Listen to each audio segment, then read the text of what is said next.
Hello and welcome to these Battlegrounds. I'm Bobby B, and today we'll be looking at the GIJoe Classified Series PulseCon exclusive Edward StarDuster Skylar, or SkyDuster if you're from the modern era collector, or Hedgehopper if you go down some rabbit holes doing some research on this guy. So, StarDuster, PulseCon exclusive. I'm pretty sure all the other brands' PulseCon stuff shipped almost immediately. I'm not 100% sure, like the Black Series. What's it, Stap? Is that what it's called with the Battle Droid? And then, was Kang? Yeah, Kang was the PulseCon exclusive for Legends. And then finally, StarDuster dropped here, so let's dive in. We got our generic packaging. It's going to be a deluxe figure, so he's going to carry that higher price point. We'll talk about that blank spot there in the corner in a second. But there's that bland packaging. You got your Edward StarDuster Skylar. It's going to be number 136 in the line. There's all his attributes. Some mean looking artwork. And on the back we get a nice little shot of him blasting through the sky with some fangs chasing him, which could be a callback to the Action Stars mini comic where he gets trapped in a net between two fangs. Close up with the helmet, his airborne wings, his GIJoe patch.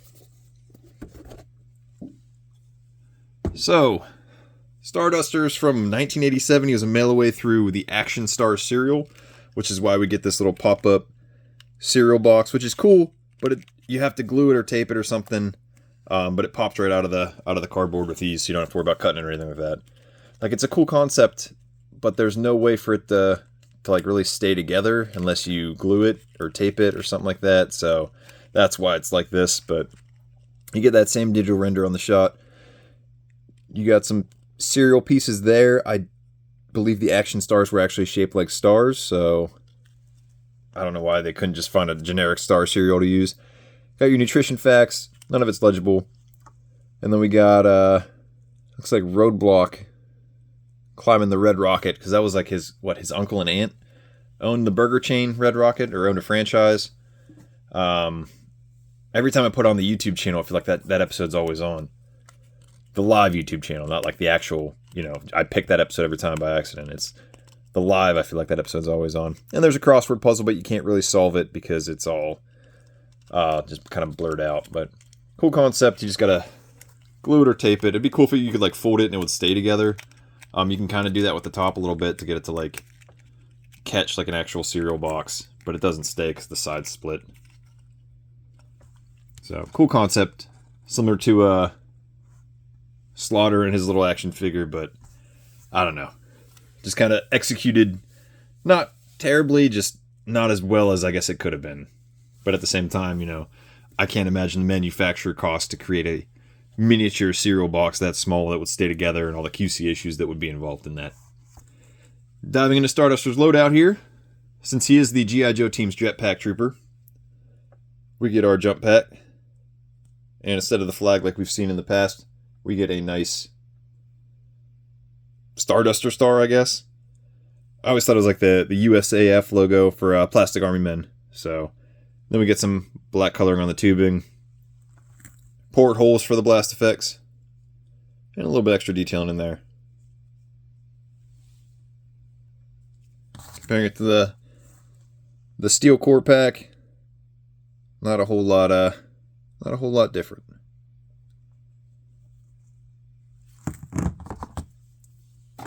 And then of course you get your two blast effects, which we've seen before a couple times, and those just peg in. And you're good to go, good to blast off.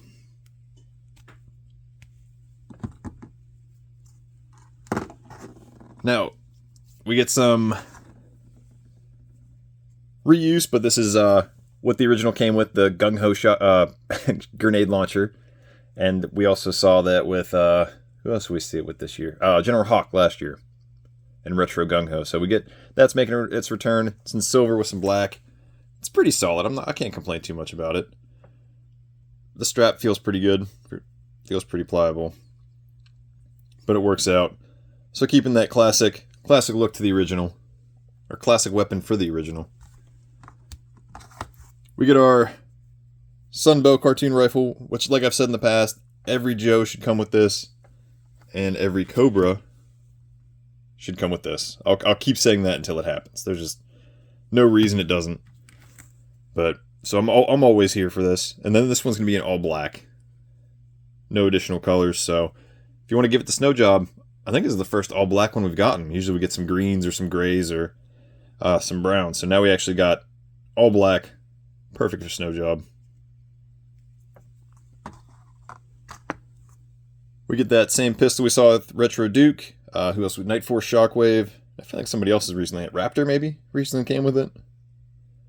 So we're seeing that one a good bit. It's a nice looking pistol, so I can't complain. Black knife, silver, black handle, silver blade knife. Not a whole lot going on. Same one that came with Retro Duke. We got the same futuristic binos we saw with Retro Duke. All black, not a whole lot going on there. Kind of on the thin side though. Wish they were a little thicker, I guess. And that's it for accessories. Diving into the figure himself. Now the original was a there's a couple variations, but I guess the most common one was going to be a repainted Duke. So we get the Retro Duke body. It's all Retro Duke with the exception of the gloves, these cuffs, and then the head sculpt. It's a different head sculpt. So there's a nice shot of him. Let's grab Retro Duke and bring him into the mix here. So, different head sculpts. I wonder if there's going to be like the Retro Flint head sculpt. He's got his binos on. Throw those out of the way there. So, different, but everything else is the exact same with the exception of these gloves and cuffs, which we'll talk about here in a second. I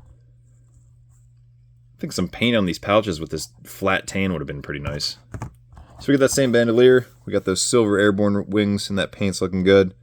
GIJoe logo on the shoulder. Oh, I did forget two accessories, but we'll circle back to them.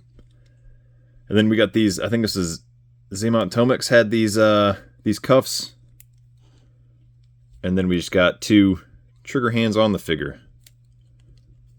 So it looks like he's got some flyer gloves. They're rolled up. Working our way down. We got that diaphragm cut, which I don't hate. I hate when there's something that you can't keep the gig line straight. So you got to keep like working it and like cranking him to a side and trying to get him to keep everything lined up. Kind of a pain. He's got his sky blue shirt, kind of blending with the sky a little bit. He's got a grayish silver undershirt tucked in there. The tan bandolier. Nice camouflage pattern on the legs. This flat tan drop leg holster. Pistol fits in like so. And if you guys know me, you guys know that I love the Retro Duke figure. I think it's probably going to be my classified figure of the year. I haven't really been too quiet about that. Just wasn't a extravagant year. We got some good ones, but I think Retro Duke's going to take the cake. And then just working our way down, Retro Duke. So sliding StarDuster back. Does come with a helmet with a clear tinted visor. It's got that star on the top. And mine is was smushed in the tray. So we'll have to work it to get it over his head here.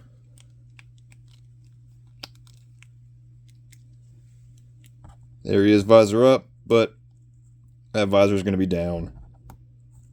And I'm glad it's tinted instead of being just like a shiny black. I think that would have been a huge loss. So seeing the tinted kind of gives me hope for, you know, I want to say Thunder? The other tank guy, not Steeler, the other one. I'm drawing a blank on him right now. But he had a visor, I know that, so definitely good to see the tint in there. And then now it's stuck on his head. There we go. We also get the Steel Core pilot helmet. However, it's going to be a headpiece and not just a helmet, so do a little pop and swap action here. And there he is with the pilot helmet, which I'm kind of liking. Something different, not a whole lot going on. I did learn that the steel core helmet, however, is sculpted differently. So you can't use it because it sits too low because the peg hole is too large.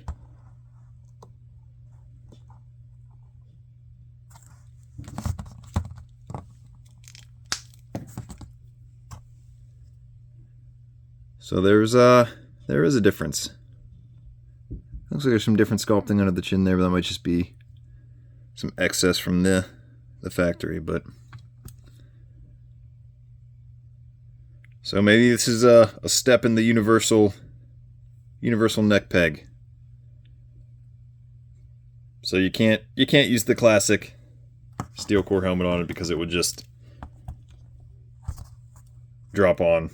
I guess it kind of stays on, but just fits over. So you lose that neck movement. It just looks too large. No neck. So a bit of a letdown there. I was going to show off Duke and him side by side. But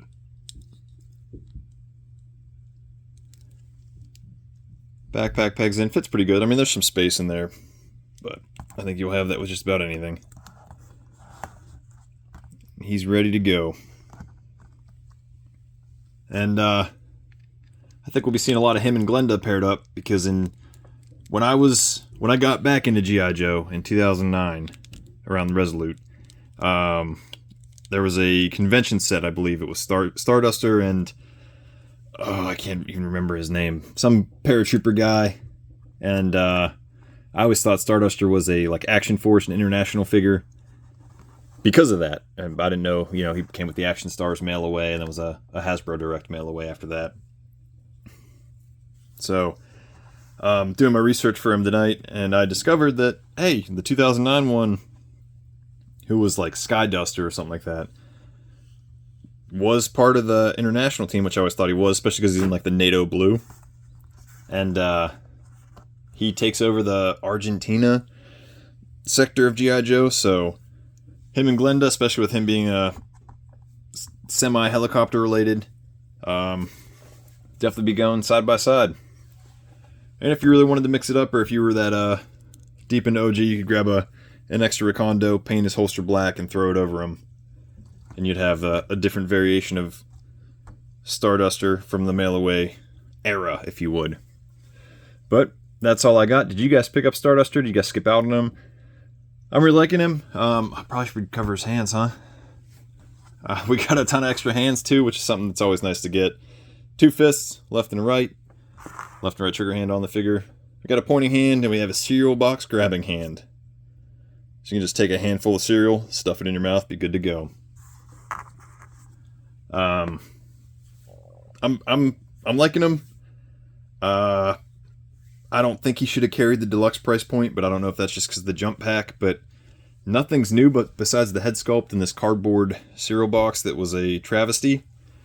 So I don't know where the price point actually came in, and also why it was like the last PulseCon item to ship. So kind of confusing there, but who knows what's going on behind the scenes to correct that. But did you pick up StarDuster? Did you skip out on him?